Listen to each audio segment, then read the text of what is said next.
Thank you, Pat. Thank all of you. Thank you, Dawn, and others who have been so generous with the Institute. It is just a pleasure for me to be here, and great to have one of my longest. That says as much about me. Wow. As it does about Mike.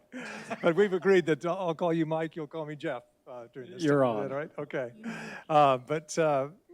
You know, we both ran think tanks during the 1990s. Mike, Indiana Policy Review, me, the Goldwater Institute. We met each other a few times in those policy circles, but again, got to Congress at the same time. But I want to go back. You've written a lot in your book about your childhood and your first run for Congress. Let's talk about the childhood first. What's your origin story here? Well, first off, let me thank Ambassador Jeff Flake and his wife Cheryl for years of public service. You've made Arizona and America proud.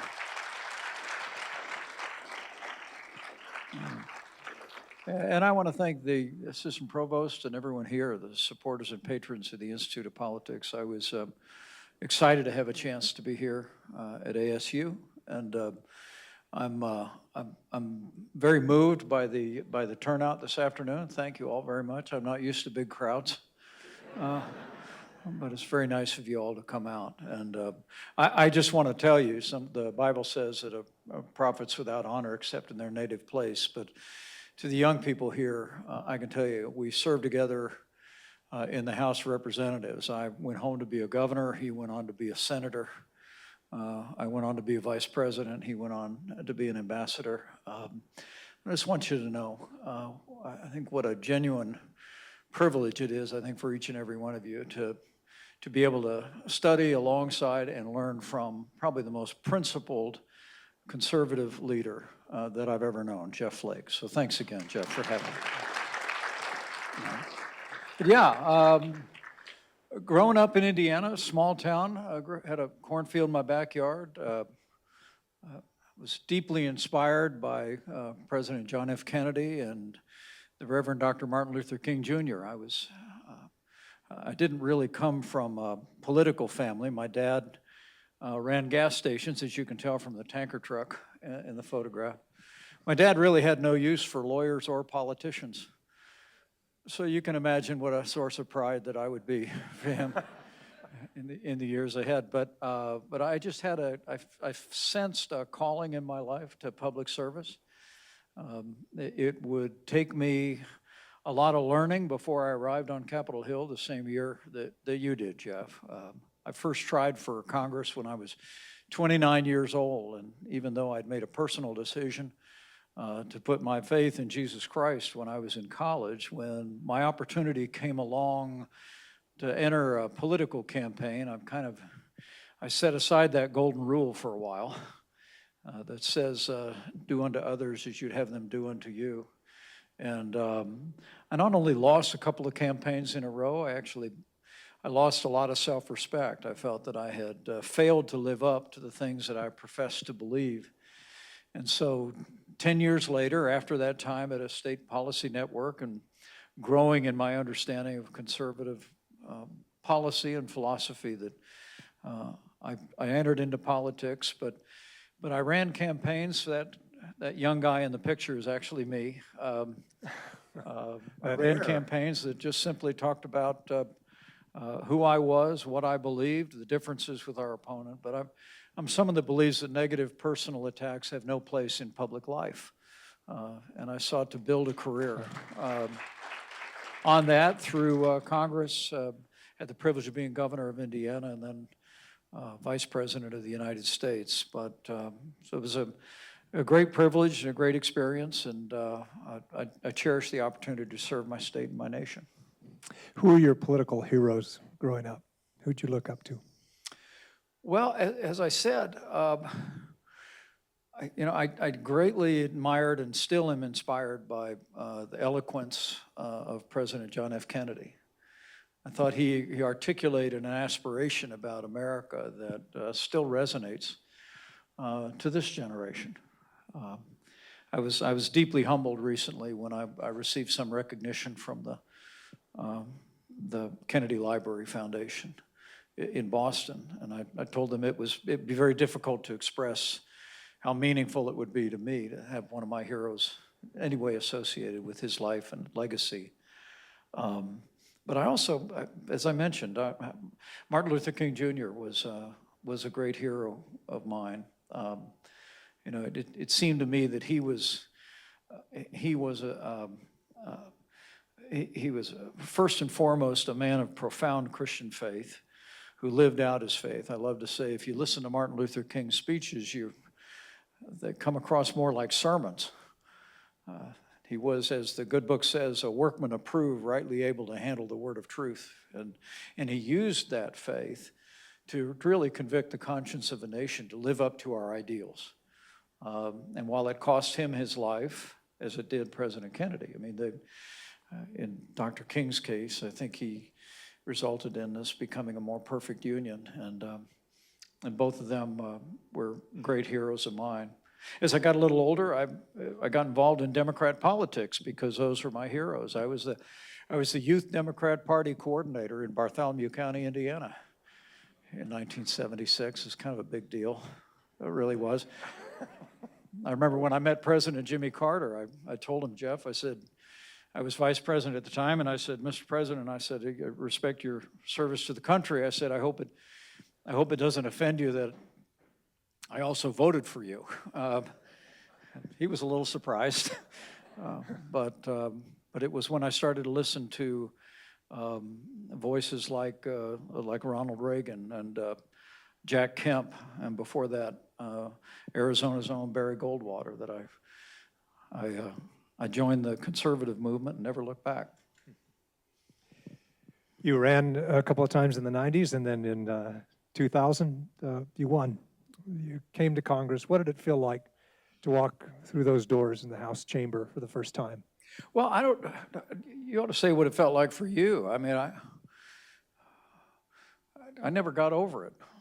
The whole time, 12 years in Congress, the idea to be able to walk up those steps and to cast a vote on behalf of the people of Indiana. My time as governor, and stem to stern, through thick and thin, I never got over the privilege of serving at the White House as well. It was, you know, I'm just a small town guy from southern Indiana. I mean, like I said, grew up with a cornfield in my backyard, and I got one in my backyard again, back in Indiana now. But I hope that my kids and my grandkids come to understand just what an incredible privilege it was for our family to serve. You know, there's that old saying you may relate to, Jeff, that, you know, when you arrive in Congress, you look around at the other members of Congress and you say, how did I ever get here? And then a couple months later, you look around and say, how did they all get here? It's not that it wasn't tough. But That's the look that he gave me when we met the first time in the halls of Congress. But no, we knew each other. And if you look back, there are a few newspaper articles referring to the two of us as Butch Cassidy and Sundance, Butch and Sundance. How did that come about? And which one are you? Is that like an issue here?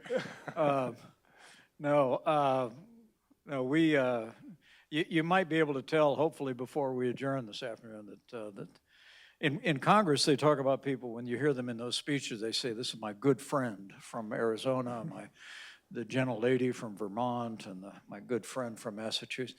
He actually was my good friend, someone that I hope you can tell I still deeply admire and respect. Coming from Indiana, he had popcorn at his office all the time. And that drew me there first. And I think it's actually true. We couldn't shake him. He was down for a bag of popcorn. And I don't think popcorn in the morning is a great idea, but he'd be down there at about 9 a.m.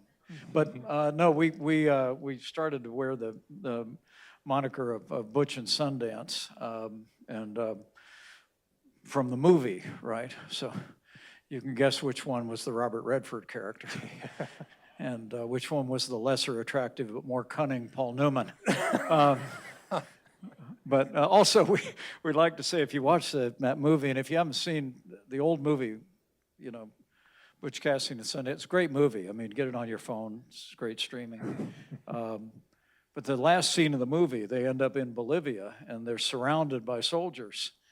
And there were more than a few times that then Congressman Jeff Flake and Congressman Mike Pence were the only two guys fighting the big spenders in both parties.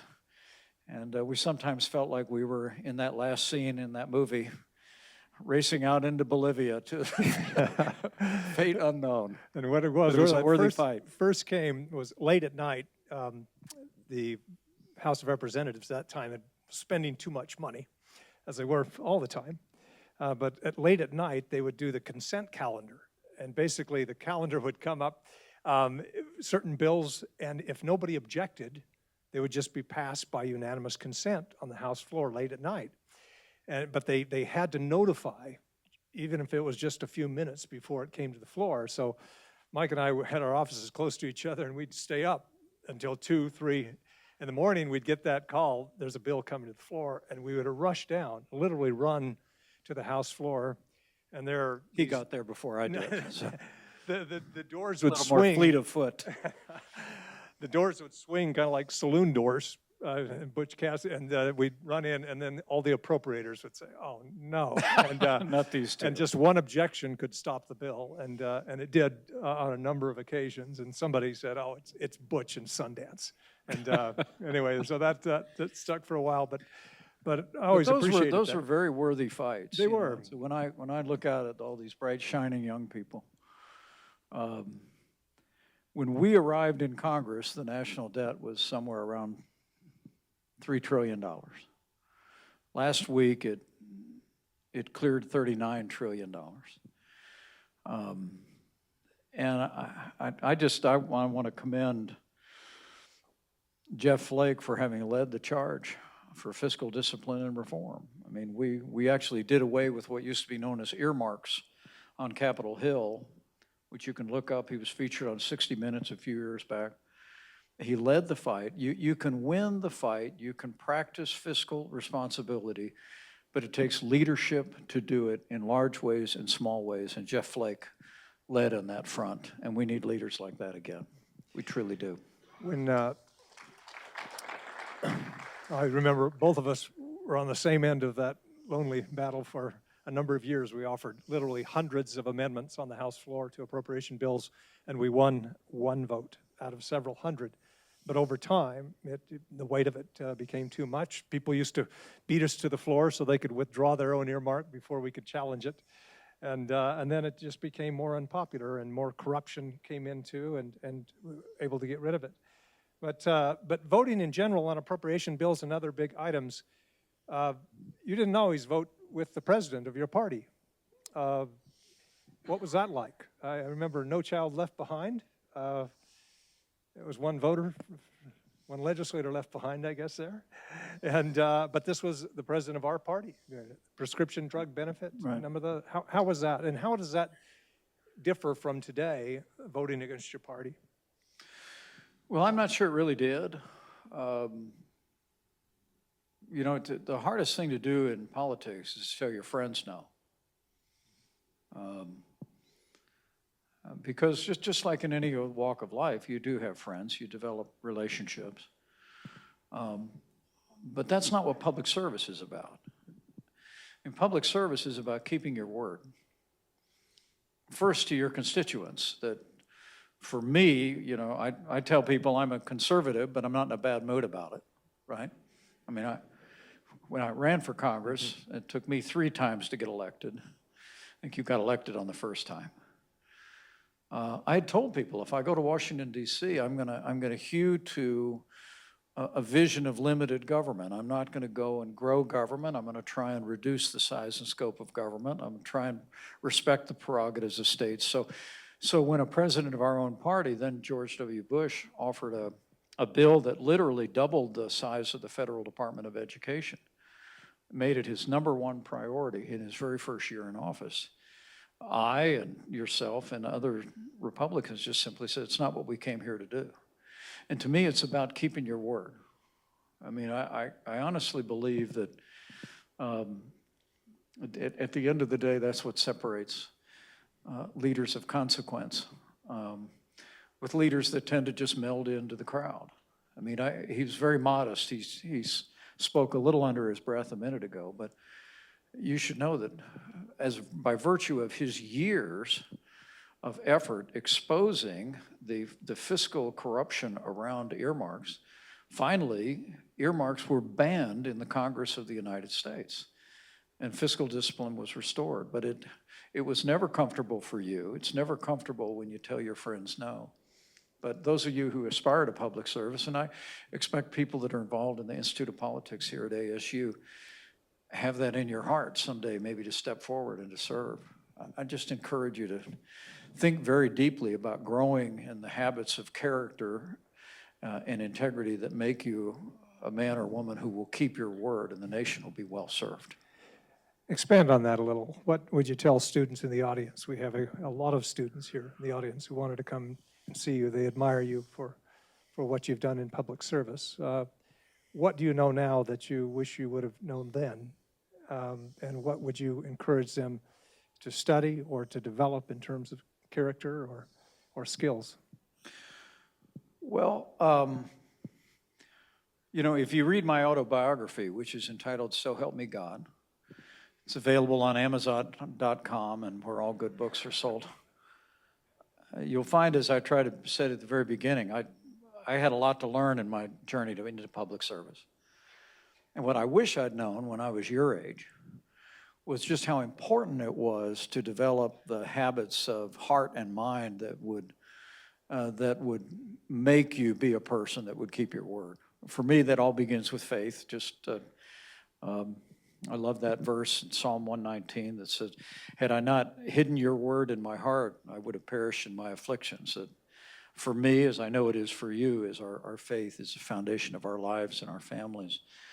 But also in habits of the mind. Really take this time in your life to understand the Constitution of the United States, to understand why it is the greatest charter in human history. It's created the freest and most prosperous nation in the history of the world. Why is that? What are the principles that underpin it? Because I think if the better you understand it, the more you'll be prepared to defend it. Remember, it's what inspired the title of my book, was that everyone who enters public service, whether you're a police officer, and by the way, we've got some great campus and law enforcement officers who are here. Could you give them a round of applause? They sure do appreciate it. They serve it every day. But whether you're a police officer or a president of the United States or an ambassador or a senator or a congressman, you take the same oath. My son's a major in the United States Marine Corps, stationed here in Arizona, actually, down in Yuma at the Marine Corps base. My son-in-law's a Navy pilot, also serving. My son reminded me one time in a momentous few days for our family, he said, Dad, just remember you took the same oath I took. And you're gonna put your hand on a Bible, or you're gonna raise your right hand and you're gonna swear under oath to support and defend the Constitution of the United States against all enemies, foreign and domestic, to bear true faith and allegiance to the same. It's the oath we took as members of Congress, you in the Senate, you as an ambassador. And as the title of my book suggests, it ends with a prayer that George Washington added. It wasn't in the president's initial oath, it is now, but George Washington added those 4 words. And for me, it always meant that it was a promise that you make to the people that you're going to serve and somebody else.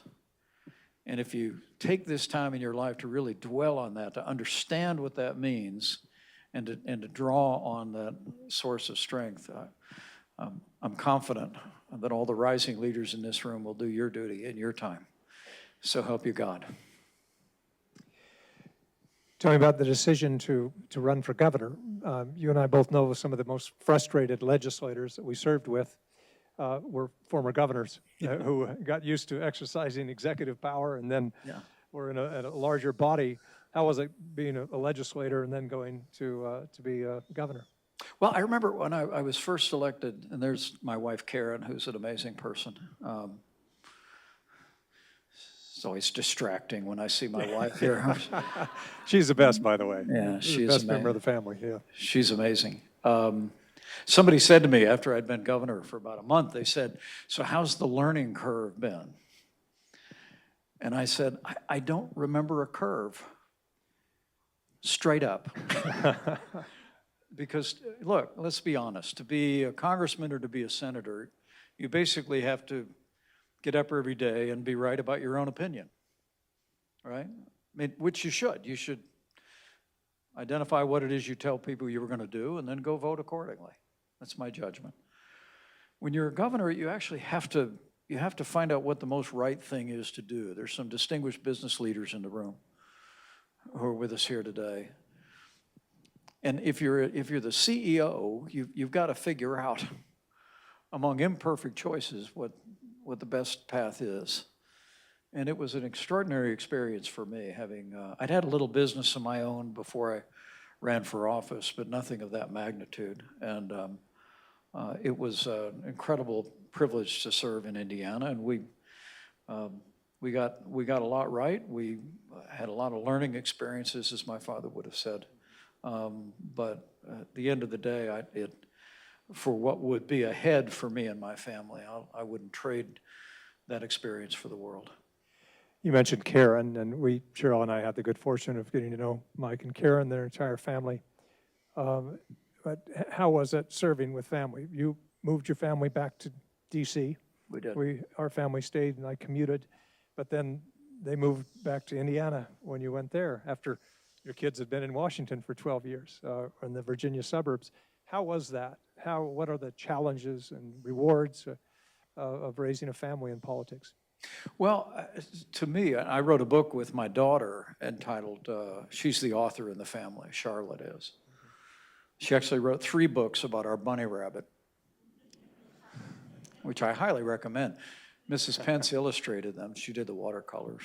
We had a bunny rabbit that when we got elected vice president, we were loading up onto Air Force Two, and I'm carrying the dog, Karen's carrying the 2 cats, and then the aides all carried up a cage with a black and white rabbit in it that my daughter had gotten in college, and she got it for a film project, so she named it Marlon Bundo, which it was a big deal because the media, you never know what the media is going to get excited about, but the media actually, somebody before we landed in Washington that day found out that Marlin was the very first rabbit ever to fly on the Air Force One fleet in American history. I didn't really care either way, but it was a big deal. But my daughter wrote those wonderful books. I recommend them to your attention. They're just about life in Washington. But we also wrote that other book entitled Go Home for Dinner. And it was just about how we tried to sort out making a priority of our family, just as you all did. And what I can tell you is that for me, when I think about the opportunities that I had to serve, I expect it's true for you, all of those accomplishments or positions held do not even make it on the top shelf of the pride that I have in our children, in their lives, their careers, in my 5 perfect grandchildren. And so as you go into public life, making sure that however you sort it out, that you're making a priority of family and giving time for family. It has been a lodestar for us, as it's been for you and Cheryl and your families. All that your family's accomplished speaks for itself. But it's, to me, I don't think you have to choose between living out your values, making your family a priority, and going into public service. But you do have to make choices along the way where you give up on certain things that maybe some of your peers are involved in, particularly travel and the Washington, D.C. social scene. But doing that made it possible for us to keep an equilibrium in our family that was an incredible blessing. Tell me about one of the most probably formative experiences both of us had. We're just 9 months into the job. September 11th, Sure was. 2001. What was that like for you? I mean, I just remember standing with you on the Capitol steps, singing "God Bless America," and let's talk about that part first, and I'll go on. Well, September 11th probably happened before a lot of the people in this room were born. But it was it was an extraordinary and dark day in the history of our country. But my memory of that day was a day that I witnessed and learned of the extraordinary heroism and resilience, whether it was firefighters in New York City, whether it was heroism shown saving people from the rubble at the Pentagon, or whether it was Todd Beamer and the heroes of Flight 93, who stormed the cockpit and brought down a plane that may well have been inbound to the Capitol, where we were nearby at the time.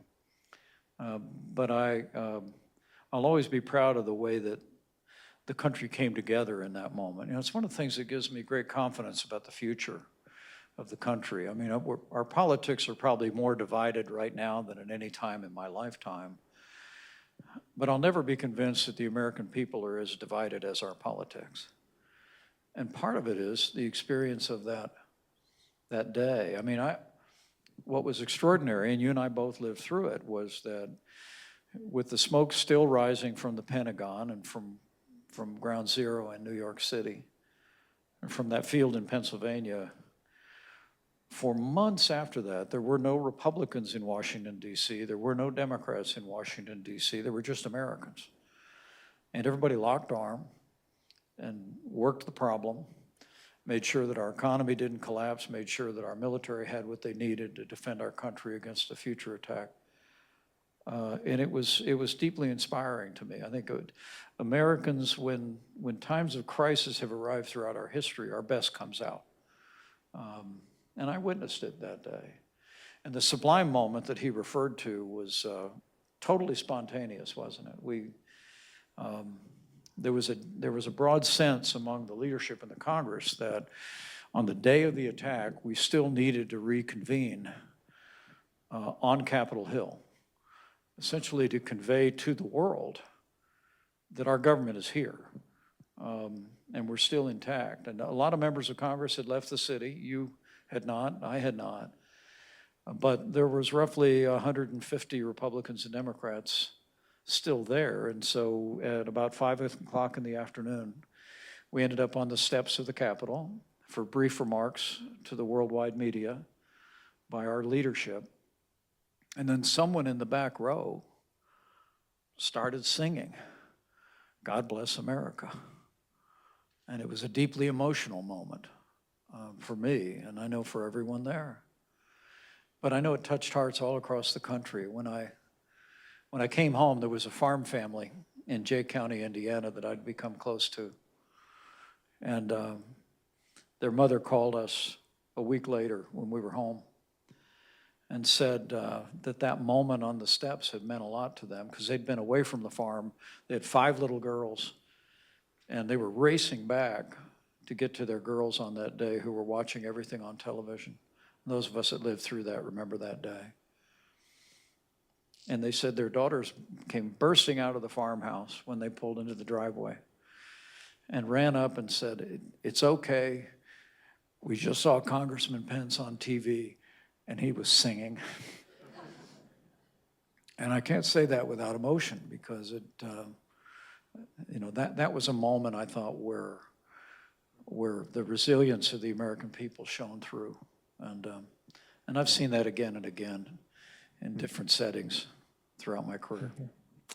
Back to your time as governor. While you were governor, you were tapped to be VP. Tell me about how that was. Was that something expected? And And then talk about being vice president. What was the best part and the worst part about being VP? Yeah. No, it wasn't expected at all. I had actually endorsed somebody else in the Republican primary in 2016. And when we got the phone call from the Trump campaign that they wanted to know whether I wanted to be considered, my daughter, who wrote that book, she said, like daughters sometimes do, she said, well, Dad, everybody saw this coming. I said, nobody saw this coming. But it was interesting because when they reached out, I had met Donald Trump once when I was running for governor the first time, just in a short meeting. But when they reached out to us, I would have to give up running for re-election as governor. I couldn't run for both. And they wanted to know if I'd be interested in giving up running for re-election. It's a great privilege to be governor, and we were getting a lot done for Indiana. But I actually responded by saying, well, this was, believe it or not, this was in the middle of June. The Republican convention was just weeks later. And I said, well, it'd be very hard for me to answer the question because, number one, we'd need to know them better. Everything we do as a family, and we need to spend time, and I'm sure we don't have time for that. And number two, I need to know the job description because I liked the job I had. And a careful study of vice presidents throughout American history shows that there's one person that writes the job description for the vice president every 4 years. And most vice presidents, well, one of my predecessors, who's a vice president also from Indiana, said that the vice presidency was, quote, not worth a warm bucket of spit. And there's some debate whether he used the word spit. So most vice presidents haven't had much to do, and I wanted to understand that. Well, they got back with us very quickly, Jeff, and said not only was he liked your answer so much, he'd like you to come to Bedminster this weekend, bring your whole family, spend time. That's when that photo was taken. And we spent a whole weekend together as families. Obviously played golf with the Republican nominee, and we talked through everything. And I remember he said to me, I said, well, what do you think, what do you envision for a vice president? And he said, active. Active. I said, what do you mean by that? And he goes, I mean, active. He said, you were a congressman.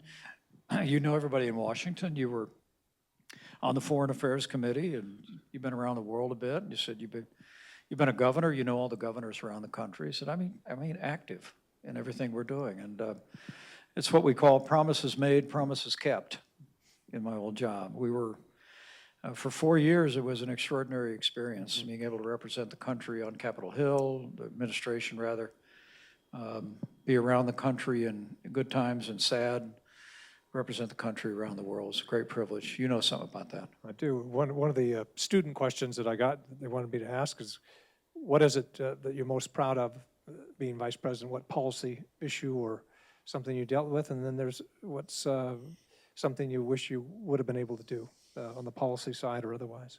Well, let me start with the second one, and that is I wish we'd done more about the national debt. Look, when we added the better part of $10 trillion to the national debt, half of that was emergency spending during COVID. Direct aid to families, direct aid to businesses, healthcare workers, providers. So I set that aside. That's one of the reasons why you want a balanced federal budget, is because crisis comes along and the government's got to be able to meet that moment. But beyond that, honestly, we could have done more in terms of trimming the sails. You were in the Senate at the time. I look back and wish our administration had done more. I think the president's a very compelling figure, very persuasive figure. I think if anyone could get the Congress to step up and maybe reset the direction of spending in Washington, D.C., he could, but it's not something that we did. The thing I'm probably proudest of in terms of a policy accomplishment is the Space Force. which you helped with, got done. Barbara Barrett, who we all know here, was Secretary of the Air Force during that time, and you worked with her a lot on that. And let me tell you, you could give her a round of applause. Secretary Barbara Barrett of the Air Force was instrumental in launching the Space Force of the United States. She was really remarkable. But I'll never forget, it was during the campaign, and the guy I used to call Donald called me up, and he said, hey, I'm giving a speech on the Space Coast in Florida today. This was during the 2016 campaign. And he said, I want to announce that we're going to restart what's called the National Space Council. And historically, all the way from Lyndon Johnson during the Kennedy years, the vice president chaired the National Space Council, right? During all those storied years of the American space program. And he said, I'd like to announce that you're going to chair that, but I want to, are you okay with that? Now, I thought for half a second, I said, well, he doesn't know that the only committee I ever asked to be on was the space subcommittee of the science committee. He didn't know that the Pence family had vacationed at Cape Canaveral just to see the rockets. He didn't know that I'd taken all 3 of my kids to a shuttle launch, and that I was like a total Star Trek fan. And I said, would I? Yeah. So for me, the opportunity to be involved in relighting American space exploration, human space exploration, and then launching the Space Force, which I think will be talked about, not our role, but that branch of the service will be talked about in 100 years, was a great accomplishment. Although, if you think it's hard to get something through Congress, try getting something through the Pentagon. And that's where Secretary Barrett and other allies and yourself were absolutely instrumental in giving us the room to be able to make the case. And to me, it's about ideals as well. We are the dominant force in space already, but China's investing immensely. Other nations are investing immensely, and as you go into that final frontier, we want to carry American ideals and the ideals of freedom into that frontier as well. Obviously, it's clear that there are a lot of reasons I admire Mike Pence, but the most, let me back up a bit, on January 6th of 2001, you and I, newly elected congressmen, sat together on the House floor, in the House chamber, and watched Al Gore, then Vice President, read the tally that noted that he would not be President of the United States. And I remember both of us saying, what a class act, what a tough thing to do with something so close, the Supreme Court coming in, and some say deciding it, but it was a tough thing, and he did what I thought, you thought was the right thing, but an honorable thing.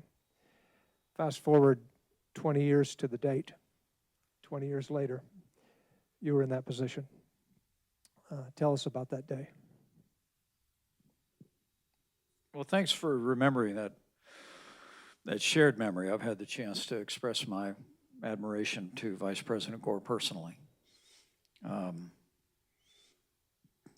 But look, January 6th was one of the darkest days in the history of the U.S. Capitol. But thanks to law enforcement, the riot was quelled, and we were able to reconvene the Congress the very same day and complete our work. And I'll always believe, by God's grace, that I did my duty that day to support and defend the Constitution of the United States.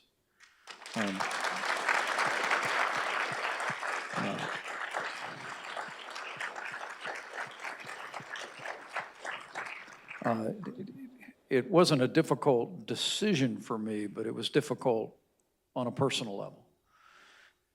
President Trump and I had developed a close working relationship for 4.5 years. He wasn't just my president, he was my friend.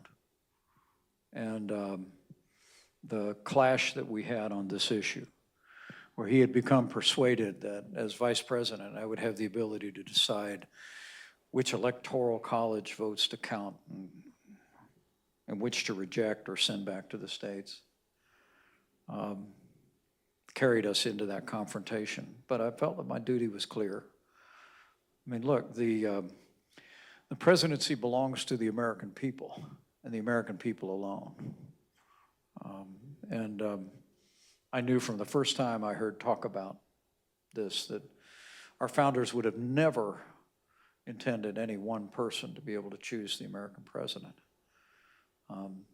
But there were voices that emerged after what was a contentious election. I don't have to tell people here in Arizona, there were questions around the election. COVID had raised, I think, a heightened sense of concern among people. There were states that changed the rules for counting ballots, particularly mail-in ballots, an issue that's actually before the Supreme Court as we speak today.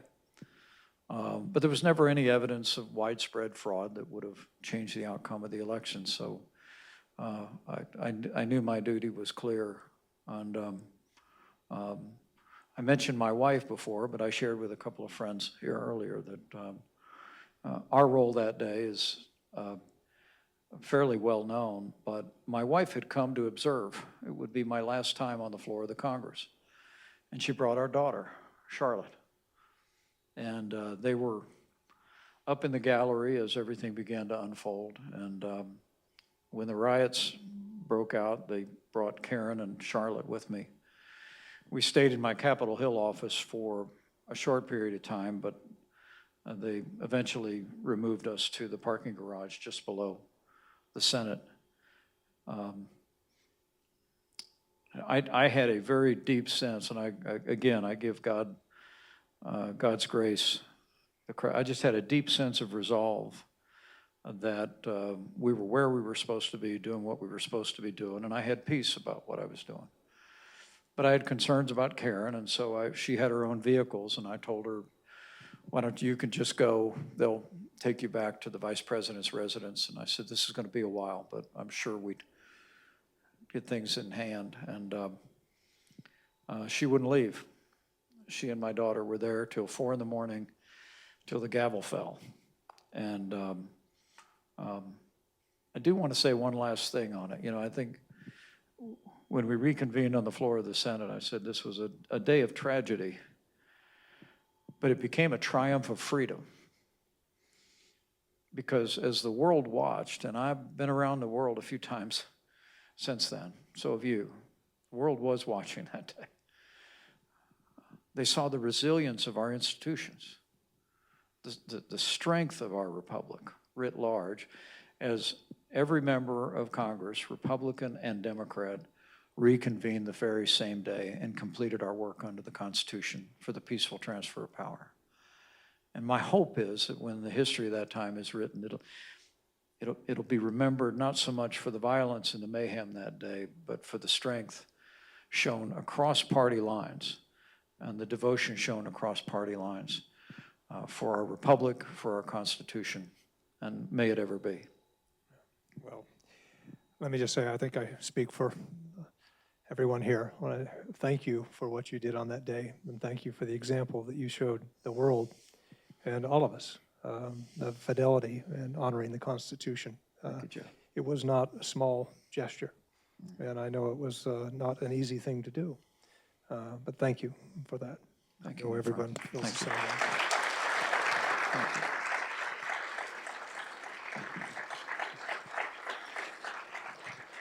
Let's talk about a policy issue near and dear in Arizona, of course, immigration. What not many people realize, but you spent a good amount of your time in the House of Representatives trying to broker some kind of agreement, comprehensive reform. So did you. But you were more articulate at it than I was, I think. But tell me about, where do you think that will go? Where does it need to go? Yeah. What do you wish we could have done earlier? Well, I want to commend you for your deep commitment to border security and fixing a broken system. When I got to the Senate, John McCain pulled me aside and said, let's do immigration reform. It'll be fun. He lied. That would, I joined a gang of 8 as soon as I got there. But anyway, that you would square went the through way a lot of John this. McCain defined fun. Yes, exactly. No, you're right. Probably 20 years ago now, I was chairman of the House Conservative Caucus. You were a very active, prominent member. And as the grandson of an Irish immigrant, I mean, my grandfather came to this country in 1923 from Ireland. I felt a moral obligation to step forward and try and fix a broken system, because it truly is a broken system and is to this day. I want to give the new Trump administration all the credit in the world. I mean, border security is national security. A nation without borders is not a nation. I want to give President Trump and our border security team all the credit in the world for securing our border. We literally have the most secure southern border in the history of the country today. And my own experience with Customs and Border Patrol, as well as with people that work in ICE, Immigration and Customs Enforcement, is these are honorable men and women in law enforcement. Doesn't mean you're perfect. Doesn't mean people shouldn't be held accountable if there are errors in efforts in law enforcement, but I admire them greatly. But the system that we have in place today is just not working. It's not working for the American people, for the American economy.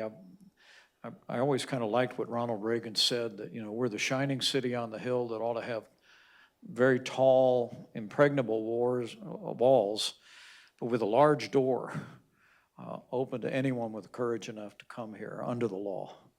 And I think, you know, we came up with a proposal that I ended up bringing to President Bush. It was my one time in the Oval Office before I would spend every single day for 4 years there. Thanks for laughing at that. That was, but no, I, as a conservative leader, and you're a conservative leader, we took a shot at a bill that had border security, strong internal enforcement, holding businesses accountable for respecting the law, but then created a 21st century guest worker program for people to be able to come into the country, biometric visas. I won't bore you with it. You could look it up online. It's still an idea whose time has come. We loved it because it used private sector firms to manage a guest worker program, like Monster.com or Kelly Services. Anyway, President Bush got interested in it. And I'll never forget, I was invited to the Oval Office, very intimidated, but he basically wanted to put a little attention on my proposal. And I remember I'm sitting in that big cushy yellow couch right next to the president, and he's sitting here, and after we get done talking for about an hour, he looks at me and he said, "You mind if I ask you a personal question?" It's almost like I could still hear him. Pretty good. I said, "Sure, it's your office." And he said, "Well, I noticed Indiana's not exactly a border state." He said, "So you mind telling me why you got into this?" and Wasn't for your health, I can tell you that. No. Well, that's when I said, well, April 13th, 1923 probably had a lot to do with it. And he looked at me and he said, "Okay, I'll bite." And I said, well, that's when Richard Michael Cawley got off a boat onto Ellis Island from Ireland. And that's how Michael Richard Pence got to the Oval Office to meet the President of the United States of America. And President Bush, a deeply compassionate man, looked at me and he said, "You get it, don't you? This is a nation of immigrants. With the exception of our Native American brothers and sisters, it's literally true." And I said, "Mr. President, I don't just get it, I've lived it. That Irishman's brogue still rings in my ears. And I hope for the day that we find a way to work across aisles, well, enforcing the law, securing our border, but fixing this broken immigration system once and for all." Great. Got 2 issues I want to get to in just a couple of minutes we have. You've sat in this Situation Room a number of times for 4 straight years. The conflict with Iran going on right now. Yeah. whether it's a war or excursion or special operation or whatever it's called. This is how difficult it is to be in that position, and what do you make of the situation, and where are we going? Well, first, I'm just incredibly proud of the men and women of our armed forces currently involved in hostilities. Mike has a son-in-law In the region. there, in that region. We, the professionalism and the courage that our armed forces have shown is admirable. And secondly, I want to give the president all the credit in the world for having the courage to pull the trigger. I'm not sure it's been explained as well as it should have been, but this was not about starting a war.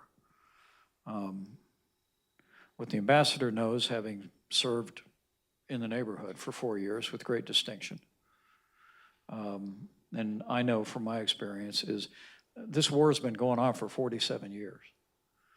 I mean, Iran claimed close to 1,000 American service members' lives during the Iraq War, and lives of our service members in Afghanistan.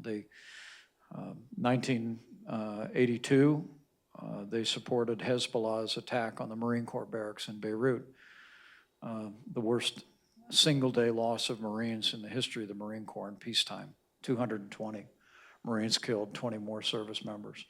I mean, literally, you can go chapter and verse and trace, you know, whether it be the Houthis or Hamas, October the 7th, Hezbollah, the tentacles of the leading state sponsor of terrorism have been extended and have been claiming innocent lives for nearly 50 years. I think the president's willingness to strike at their nuclear facilities when they wouldn't negotiate them away a year ago was historic.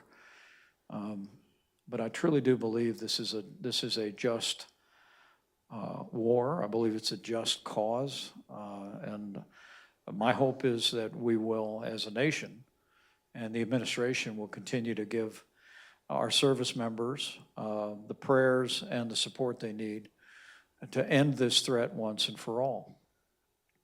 And ending that doesn't mean nation building. We've had bad history of that in recent decades. We lived through a lot of that as policymakers. For me, it's about creating the conditions where the people of Iran can reclaim their country, which they've tried to do. In 2009, the first year of the Obama administration, there was what was called the Green Revolution. Hundreds of thousands of Iranians bravely took to the streets, and they were met with silence by our new president, Barack Obama. Not a word of encouragement, even though America, we're the beacon of liberty in the world, said not a word. And that's when you and I and others authored a resolution in the Congress saying the American people stand with the people of Iran as they seek to reclaim their freedom. And John McCain and Joe Lieberman passed the measure the same day in the Senate. And then a few days later, President Obama spoke out, but not before the mullahs in Tehran had ordered the execution of tens of thousands of people in the streets, just like they did in January. So my hope is not that this be an endless war, and but that we use American power and our ally Israel to degrade the ability of Iran to engage in mass murder of its own people.